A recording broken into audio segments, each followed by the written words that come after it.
महिला आरक्षण लागू करने के मामले में कांग्रेस और बीजेपी दोनों के आरोप प्रत्यारोप का दौर चल रहा है। मंगलवार को मध्य प्रदेश कांग्रेस अध्यक्ष जीतू पटवारी ने एक प्रेस कॉन्फ्रेंस कर केंद्र सरकार पर कई गंभीर आरोप लगाए। पटवारी ने कहा कि महिला आरक्षण को लेकर खड़गे और राहुल गांधी ने 33 पत्र प्रधानमंत्री को लिखे। उन्होंने कहा कि अब से 23 साल पहले सोनिया गांधी संसद में महिला आरक्षण बिल लेकर आई थी। पटवारी ने कहा कि राहुल गांधी ने 33% महिला आरक्षण लागू किया था, जिसे कांग्रेस पार्टी ने स्थानीय निकाय चुनाव में 50% तक कर दिया। उन्होंने स्टीफन फाइल को लेकर भी सवाल खड़े किए। उन्होंने प्रधानमंत्री नरेंद्र मोदी को डोनाल्ड ट्रंप के सामने सरेंडर होने तक के आरोप लगाए। उन्होंने यह भी कहा कि हमारे देश का शासन ट्रंप क्यों चला रहे हैं। इसके अलावा उन्होंने बेरोजगारी, महंगाई, स्वास्थ्य, शिक्षा और किसानों की फसल के एमएसपी का भी मुद्दा उठाया। खड़गे जी ने, राहुल जी ने लगातार महिला आरक्षण को लेकर 33 बार पत्र लिखे। कई बार कांग्रेस पार्टी की नीतिगत निर्णय के साथ सोनिया जी ने आज से 23 साल पहले उसको लेकर देश की संसद में पहल की। वो बिल लेके आए थे, कांग्रेस पार्टी लेके आई थी। राजीव जी ने 50%, 33% आरक्षण दिया था, उसको कांग्रेस पार्टी ने 50% लोकल बॉडी इलेक्शन में किया, पंचायतों में और नगर पालिका, नगर निगम में।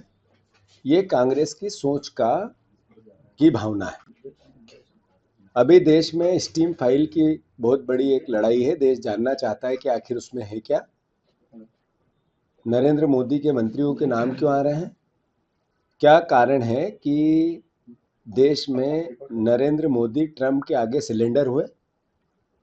ट्रंप देश का शासन क्यों चला रहा है?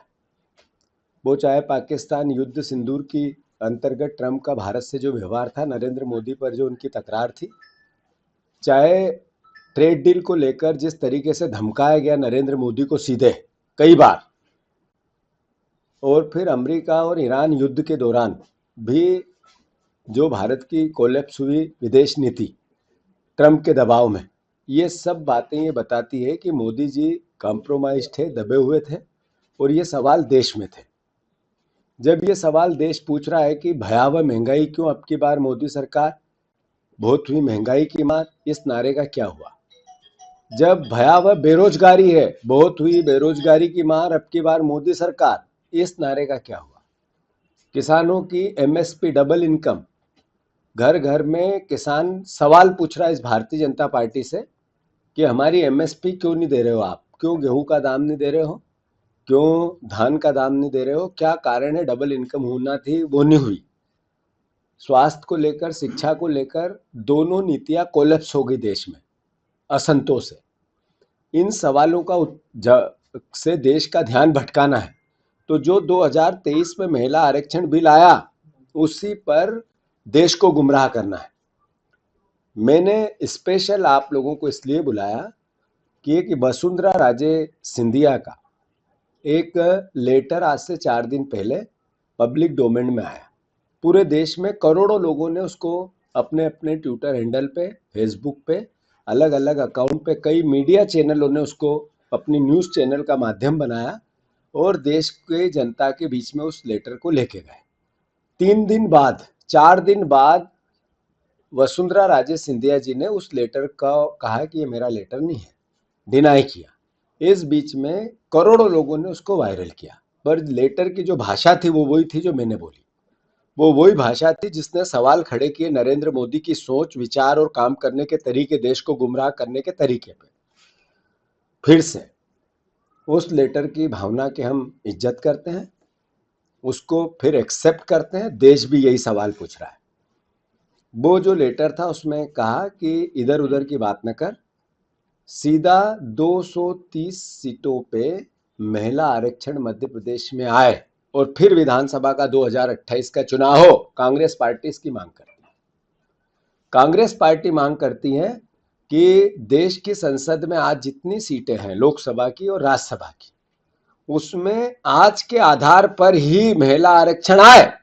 कांग्रेस पार्टी भारतीय जनता पार्टी के साथ देना चाहती है, पहले भी दिया है। जो जो भारतीय जनता पार्टी ने जिस दिन ये सदन में नया बिल लेके आई थी, उसी दिन रात को उन्होंने जो 2023 में बिल पास हुआ था, जिसमें महिला आरक्षण की परिकल्पना की थी, सबने सर्वसम्मति से पास किया था, उसका नोटिफिकेशन किया। ये जब हुआ है तो फिर देश गुमराह क्यों कर रहे हैं? जो भारतीय जनता पार्टी की ये देश को गुमराह करने की नीति है, धीरे धीरे देश को तबाह कर रही है। यही कारण है कि रुपए के मुकाबले डॉलर की स्थिति, डॉलर के मुकाबले रुपए की स्थिति बेहताशा, बेतरतीब स्थिति में आ गई है। मोदी जी के भाषण, भावना, बयान, ये सब देखें हम, उस पर बात नहीं करना चाहते, पर जब वसुंधरा राजे सिंधिया का लेटर जारी हुआ और सबने उसको वायरल किया, तो हमारी मोहन सरकार ने हमारे कार्यकर्ताओं पे, 3-4 कार्यकर्ताओं पर कार्रवाई की। मोहन यादव जी एक कदम भी पीछे नहीं हटेंगे। और वो जो पत्र दिया हमने, जो वसुंधरा राजे सिंधिया का लेटर है, अगर आपको एफआईआर करनी, मुझ पे करो। करोड़ों कार्यकर्ता हमारे नेता यही भावना बता रहे हैं, जो उस पत्र की भावना है। हम पे एफआईआर करना चाहते हो, कर दो, पर किसी भी प्रकार से एक कदम भी पीछे नहीं हटेंगे। और अगर इस तरीके की यातनाएं दी, तो मैं सारे कांग्रेस के कार्यकर्ताओं से अनुरोध करना चाहता हूं, एक हैशटैग चलाओ और ये कहो कि हाँ, मुझ पे एफआईआर करो।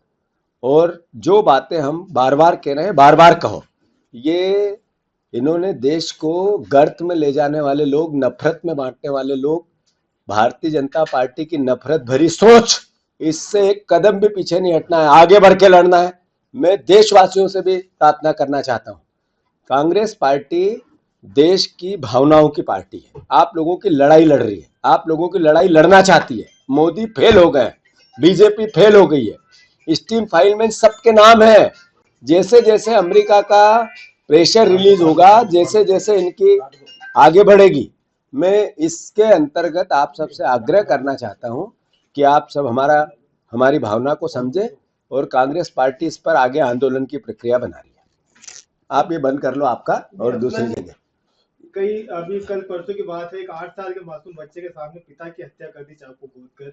क्या लगता है कि अभी पुलिस कमिश्नरी इंदौर में क्या कुछ है? मैंने अपनी बात जो कहनी थी, अब एक और बात है, मैं इंदौर वासियों से अपील करना चाहता हूँ, प्रार्थना करना चाहता हूँ। मोहन यादव जी, उनकी सरकार कई सालों से यह मास्टर प्लान नहीं ला रही है और उसके पीछे भू माफियाओं को संरक्षण दे रही है, जमीनों पर अवैध कब्जे करवा रही है, अवैध कॉलोनियों का जखीरा बना रही है।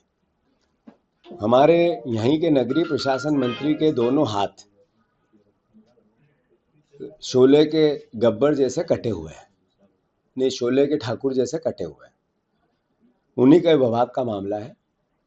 कितना दुख का विषय है कि हमारा सांसद इतने वोट से जीता, पर उसके मुंह पे ताला लगा हुआ है। हमारे 9 विधायक यहीं के बीजेपी के, उनके मुंह सिले हुए हैं। हमारा महापौर अपने आप को बहुत ज्ञानी महापौर कहता है, उसके भी समझ में या उसके भी मुंह से हलक से ये बात नहीं निकली। मोहन यादव यहाँ के प्रभारी हैं।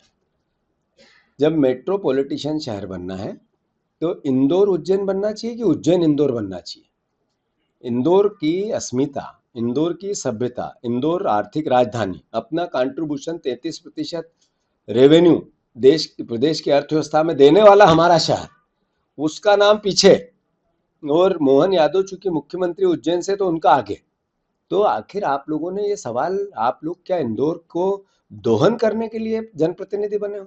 इंदौर माँ अहिल्या की नगरी है, ये इंदौर न्याय की नगरी है, ये इंदौर आर्थिक नगरी है, ये इंदौर मध्य भारत को दिशा देने वाली नगरी है, देश की सबसे स्वच्छ नगरी है।